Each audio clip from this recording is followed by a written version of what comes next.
footprint and a blueprint into a built reality. Chapter 4: The Grace of Failure. Failure is the laboratory where we discover possibility. In my missions, failures are not shameful. They are experiments with honest outcomes.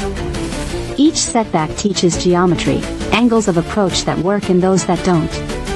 When you release the drama from failure, you reveal its gift, data, humility, and the grit to stand up again. Resilience is not stoicism, it is intelligent recovery. Repair quickly, learn loudly, and return with a refined plan. When you treat failure as an expensive lesson rather than a verdict, you accelerate progress. The narrative, "It always seems impossible until it's done," is written in ink only by those who have failed forward enough times to become fluent in progress. And remember, success often lands when persistence meets adaptation. If you push the same way and get the same result, change the push.